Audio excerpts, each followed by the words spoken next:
युग की कहानियों में आज एक और बहुत फेमस और प्रसिद्ध कहानी मैं आपको सुनाता हूँ। ये कहानी अक्सर कॉर्पोरेट्स में, बिजनेस स्कूल्स में, एमबीए में लोगों को सुनाई जाती है। उन्हें लाइफ की बहुत इम्पोर्टेंट बातें सुनाने के लिए, समझाने के लिए। और वो चीज़ मैं आपको आज यहीं पे समझा देता हूँ ताकि आप बड़े जल्दी से, पहले से अच्छे से चीज़ों को सुन लो, सीख लो, समझ लो और अपनी लाइफ में इम्प्लीमेंट कर लो, ताकि टाइम आते आते आपको बहुत सारी चीज़ें वैसे ही पता लग जाएंगी और आप और अच्छे से अपनी लाइफ जी पाओगे। तो हुआ ये कि आपने देखे होंगे प्रवासी पक्षी, माइग्रेटिंग बर्ड्स। वो क्या करते हैं, गर्मियाँ एक जगह बिताते हैं और अक्सर जहाँ पे बर्फ़ पड़ती है वहाँ पे वो गर्मियाँ बिताते हैं। और क्योंकि उसके बाद बर्फ़ पिघलने के बाद खूब सारा खाना होता है, घास उग जाती है, कीड़े होते हैं, तो उनके लिए परफेक्ट एनवायरनमेंट होता है। और फिर जब वहाँ पे सर्दियाँ शुरू हो जाती हैं, बर्फ़ पड़ने लगती है, तो वो कोई 1000 किलोमीटर की दूरी तय करके माइग्रेट करके और गर्म इलाके में चले जाते हैं। तो वो हमेशा एक वार्म और अच्छे टेम्परेचर में ही रहते हैं। तो ऐसे ही एक बार एक माइग्रेटिंग बर्ड्स का झुंड था और उनमें से अक्सर वो झुंड में जाते हैं। उनमें एक पक्षी था, एक चिड़िया थी, जिसे अपने ऊपर बड़ा घमंड सा था कि मुझे किसी की ज़रूरत नहीं है, मैं अपने आप से कर सकता हूँ। और वो किसी की सुनती भी नहीं थी। जहाँ उसके ग्रुप लीडर्स उसे बोलते थे कि भाई यहाँ मत जाओ, ये मत करो या अभी मत करो, तो नहीं सुनना, उसने अपने आप से करना। तो उसकी वजह से एक दिन ऐसा हुआ कि टाइम पे ग्रुप तो जो था, उनका शेड्यूल था, वो तो सब उड़ गए। और उसने सोचा नहीं मैं तो थोड़ा और सोते आराम से, मैं तो था कि मुझे ये तो ऐसे ही करते रहते हैं, इतना हार्ड वर्क करने की क्या ज़रूरत है, एक दिन लेट चले जाएंगे, आज तो मैं यहीं पे रात को सुस्ता के और फिर चलते हूँ। अब वो तो लोग निकल गए। अब रात भर चिड़िया वहीं पे, उसे ये नहीं पता था कि भाई क्यों कहा जाता है। रात को ठंड बहुत ज़्यादा हो गई और बहुत ठंड हो के वो एकदम जम गई, उसे पता ही नहीं लगा। एकदम से इतनी तेज़ हवा आई, बर्फीला तूफान आया और उसे मौका भी नहीं मिला उड़ने का, कहीं जाने का, और वो बैठे बैठे बिल्कुल जम गई और जम के सिकुड़ गई, अकड़ गई और अकड़ के वो नीचे ज़मीन पे गिर गई। तो जिंदा तो थी लेकिन उससे हिला डुला बिल्कुल नहीं जा रहा था।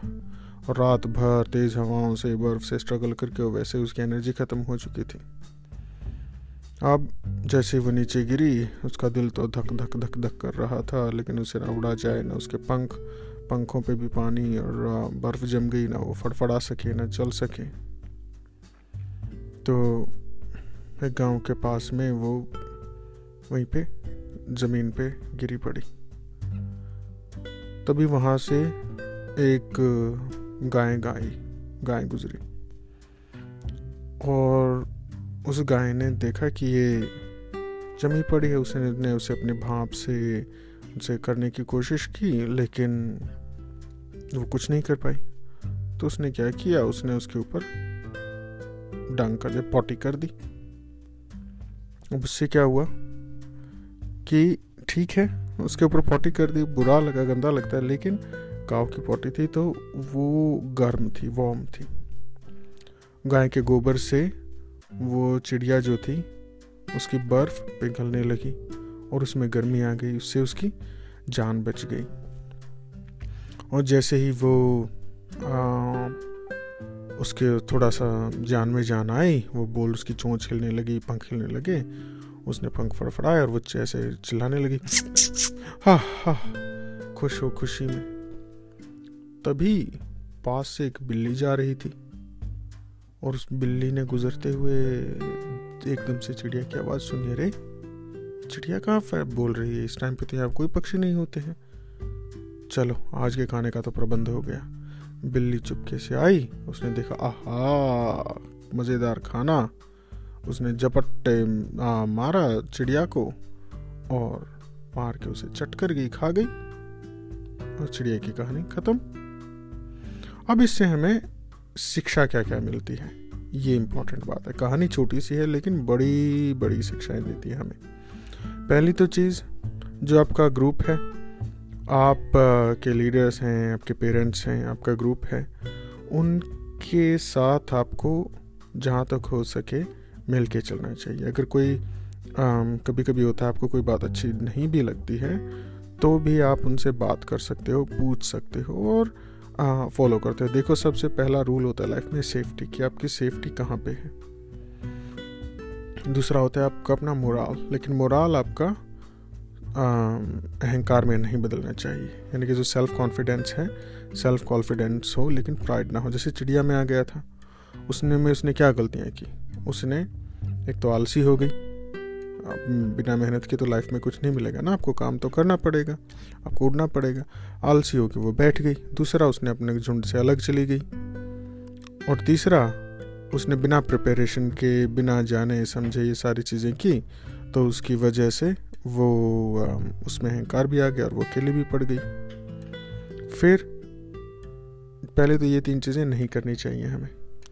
जब कर दिया तो फिर वो बैठे बैठे उसका परिणाम क्या हुआ, वो जम गई, जम के नीचे गिर गई और फिर गाय ने गोबर कर दिया उसके ऊपर। तो अगली शिक्षा जो मिलती है हमें कि गाय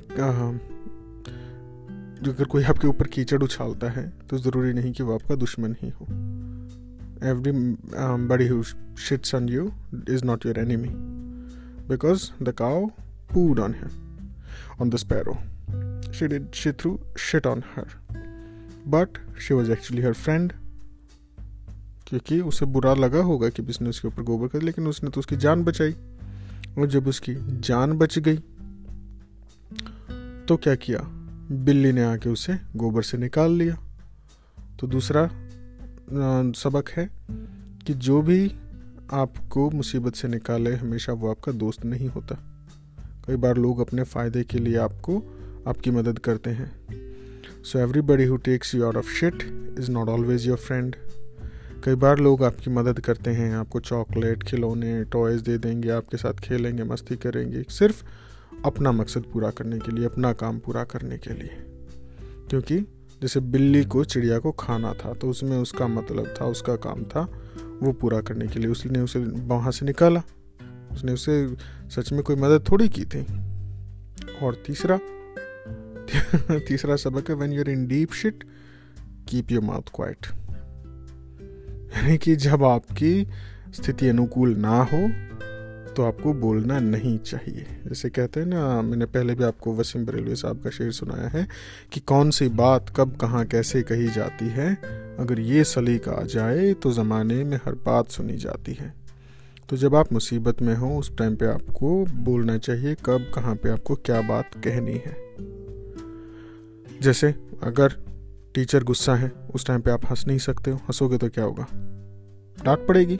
मम्मी पापा गुस्सा हैं, आप फिर भी जिद कर रहे हो, रो रहे हो, नहीं सिचुएशन समझ रहे हो तो क्या होगा, एक चपेट पड़ सकती है, डांट भी पड़ सकती है ना। तो ऐसे हमें सिचुएशंस को रीड कर लेना चाहिए और उसके अनुसार ही बात करनी चाहिए। वही बात जब आपको कुछ चीज़ चाहिए, कोई बात करनी है तो उसका सही समय, सही मौका है, उस पर वो बात करो तो वो लोग सुनेंगे, मानेंगे भी। तो ये थी हमारी छोटी सी कहानी बड़ी शिक्षाओं के साथ। Good night, bye bye.